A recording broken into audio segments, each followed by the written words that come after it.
یہ جمعہ کا دن اللہ رب العزت کے ہاں شروع سے ہی بہت فضیلت کا حامل رہا۔ چنانچہ حدیث پاک میں آتا ہے کہ افضل الایام جمعہ، ہفتے کے 7 دنوں میں سے جو افضل دن ہے وہ جمعہ کا دن ہے۔ فیہ خلق آدم، اللہ تعالیٰ نے آدم علیہ السلام کو جمعہ کے دن پیدا کیا، یعنی ان کے بدن کو بنایا۔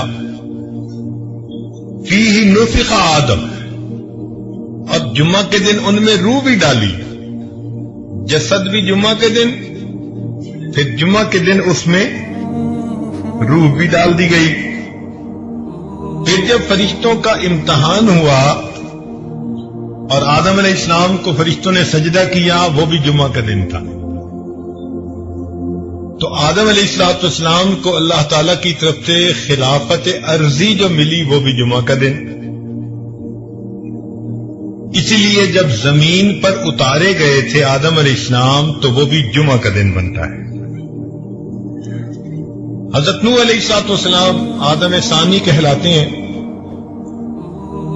ان کی کشتی جب طوفان سے بچ کر کنارے لگی تھی، طوفان ختم ہوا تھا، تو وہ بھی جمعہ کا دن تھا۔ سیدنا ابراہیم علیہ السلام جب نار نمرود میں سے نکالے گئے تھے بحفاظت بخریت، وہ بھی جمعہ کا دن تھا۔ پھر سیدنا ابراہیم علیہ السلام نے جو بیت اللہ کی بنیاد رکھی، وَإِذْ يَرْفَعُ إِبْرَاهِيمُ الْقَوَاعِدَ مِنَ الْبَيْتِ وَإِسْمَاعِيلُ، تو وہ بھی جمعہ کا دن تھا۔ حضرت ابراہیم علیہ السلام نے اپنے بیٹے اسماعیل علیہ السلام کو جو قربان کیا تو ذی الحجہ کی 10 تھی، مگر جمعہ کا دن بنتا تھا۔ حضرت یوسف علیہ السلام کو کنویں میں سے جس دن قافلے والوں نے نکالا تھا تو وہ بھی جمعہ کا دن تھا۔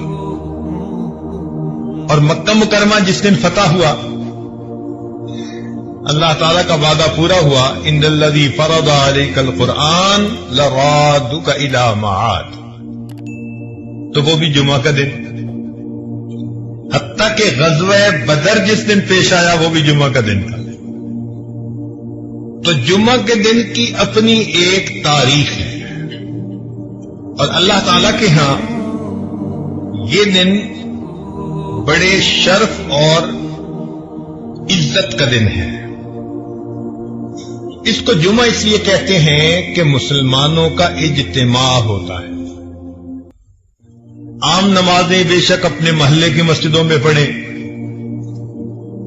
لیکن جمعہ کے دن فرمایا کہ تم ذرا بڑی سطح پر جامع مسجد کے اندر جا کر جمعہ کی نماز ادا کرو۔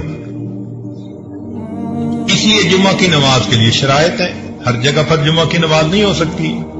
بہت چھوٹی آبادیاں جو دور دور بنی ہوتی ہیں وہاں جمعہ کی نماز نہیں ہوتی۔ تو اجتماع کی وجہ سے اس کو جمعہ کہا جاتا ہے۔ اس میں مقتدی وعظ و نصیحت سنتے ہیں اور امام ان کو نصیحت کی باتیں سناتا ہے۔ اس کو خطبہ کہتے ہیں۔ سنت ہے کہ اس کو عربی زبان میں دیا جائے، مگر ہر جگہ لوگ عربی زبان سمجھتے نہیں، تو فقہاء نے یہ سوچا کہ بجائے اس کے کہ لوگ اصل مقصد کو حاصل کرنے سے محروم رہیں، تو انہوں نے کہا کہ عربی خطبہ اتباع سنت کی نیت سے وہ انسان بعد میں دے دے، اس سے پہلے کچھ دیر اپنی قوم کو نصیحت کر دے، وصیت کے رنگ میں ان کو اپنی نصیحت سنا دے۔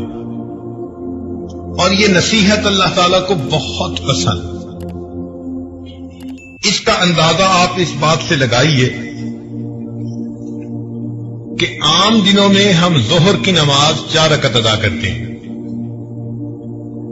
لیکن جمعہ کے دن جمعہ کی 2 رکعت فرض ہوتی ہے۔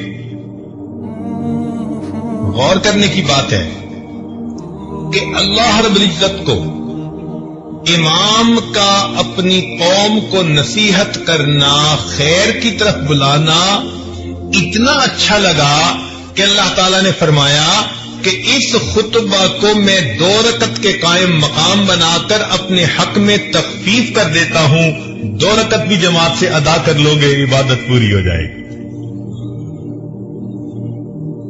اس لیے حدیث پاک میں آتا ہے کہ جو آدمی اہتمام کے ساتھ جمعہ کی نماز ادا کرنے آتا ہے، غسل کرے، دھلے ہوئے کپڑے پہنے، خوشبو لگائے، کنگھی کرے اور وقت سے پہلے مسجد میں آئے، تو یہ عمل اللہ تعالیٰ کو اتنا پسند کہ اللہ تعالیٰ پچھلے جمعے سے اس جمعے تک کے درمیان کیے ہوئے تمام گناہوں کو معاف فرما دیتے ہیں۔ نہگاری میں کب تک عمر کاٹوں، بدل دے میرا رستہ دل بدل دے۔